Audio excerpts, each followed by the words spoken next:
I need to know, and this is for all the daddy gang out there that are like, don't call us out. Why do some people find toxic relationships so exciting and so addicting? Okay. Good question. How would we frame it? I mean, the more kind of classical psychoanalytic way to Yeah. think about like why people get pulled towards like abusive and toxic relationships is that it's some form of what we call in jargon repetition compulsion, Okay. where something is unresolved, let's say a past dynamic is unresolved or past trauma or a way that you were treated in an earlier stage of your life is unresolved and unworked through, and you're kind of looking for some way to repeat the same issue that you haven't resolved. Whether it's to master it, to come out of it better, or because there's just this kind of compulsion to just repeat the same thing. So that's one reason people get stuck on toxic relationships. But there are other ways to think about it, like toxic relationships. One of the things they do, and toxic relationships, I mean, sometimes it's too wide a term. Like, I think maybe not. I don't think we need to go as far as like it's abusive. It's just like this very unhealthy, like this person is constantly playing games, constantly like, is there a version of like little gaslighting? Like it's Yeah. not full blown gaslighting? Yeah. Like, you know what I mean? Yeah.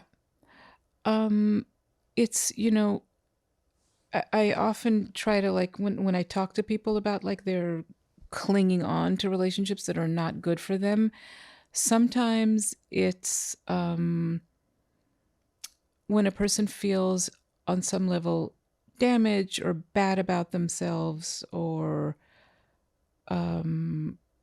shame about certain aspects of themselves, they at times go for situations that reinforce that view of themselves.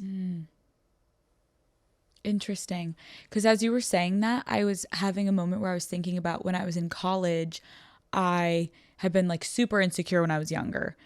And I would go for these men that like, it was like I was trying to get the guy that was so unattainable. And when I would get him, I was like playing the game back, but there was a part of me that like enjoyed it because it felt like it was like validating to me, like you got him, like you did it. And it was almost like healing the wounds of me feeling like no guy wanted me when I was younger and like I would get picked on.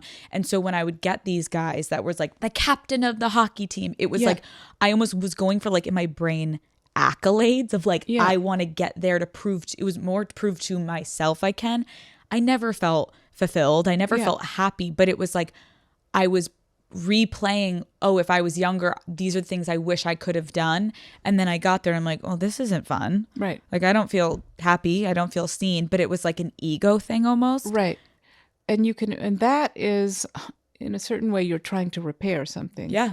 But sometimes you can in a way flip it and you can see people who are not doing it to repair. They're doing it actually to just keep telling themselves, I suck, I suck. And what is that mostly from childhood that it's a creates that? form, I mean, you can think of it as masochism, but it's like it's being stuck on a certain kind of repeat. It's self-negating. I mean, people do all sorts of neurotic things that are bad for them. Yeah.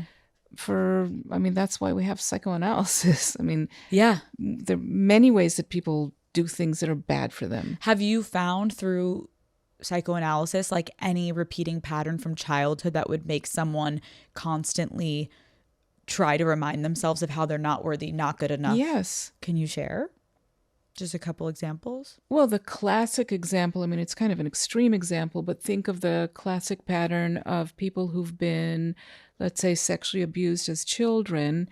And then in teenage years, they enter like a series of like abusive, promiscuous relationships that just make them feel like shit because that's the only way they know how to think of themselves. It's like an endless self-punishing cycle. it's very, I mean, it's like a very particular kind of dynamic with people who've had like early abuse, that it takes like deep work to move out of that pattern.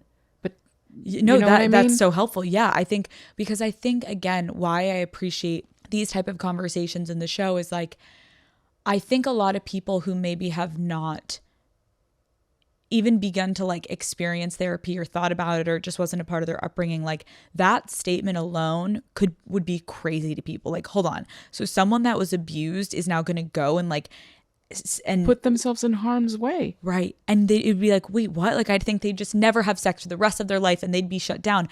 That's just not the case. But I think these type of conversations help explain to people like the intricacy of trauma and how it unfolds in your adult life. But I appreciate you sharing that, because I'm sure, I mean, 1 in every 3 women, like so many women listening to this show may be sitting there like, oh my God, Orna.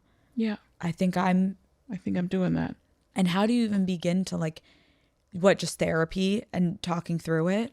I know the work of therapy. I mean, there are other ways that people deal with issues, but in psychoanalytic work, what we do is I mean, this is like it's different with each person, but you basically, the idea is that you try to go back and revisit the actual experience and help the person now with their more mature mind really tend to what happened to them, to the injuries, to what was missing, try to imagine how things could get better.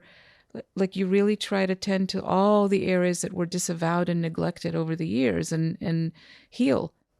And I understand why that sounds absolutely terrifying to people. Yeah. Like people with that type of trauma or any type of trauma, you're like, hold on, Orna, I'm supposed to go back and relive it? Right. Are you crazy? Like Right. I put it away, I tucked it away. Right. But I think what people realize when they come out on the other side of it is there's such power and resilience you feel within yourself when you can go back and you can start to take control over your own life and not let this thing that happened to you define you. Yeah. Because it does start to define you when you don't Right. address it. It comes up in your romantic and your friendships and every part of your work life. And that's when it gets terrifying. And people, it's so important for people to feel like they're not, like you're saying, defined by bad things that happened to them in the past, that they have some freedom, some degrees of freedom out of that. Yeah. Hi, Daddy Gang. Thank you so much for watching this video. Keep in mind, that was just a little clip from the episode. If you want to watch the entire full video episode, it is linked below. It's the first thing in the description. Go watch it. It's a great episode. Love you all. I will see you next Wednesday.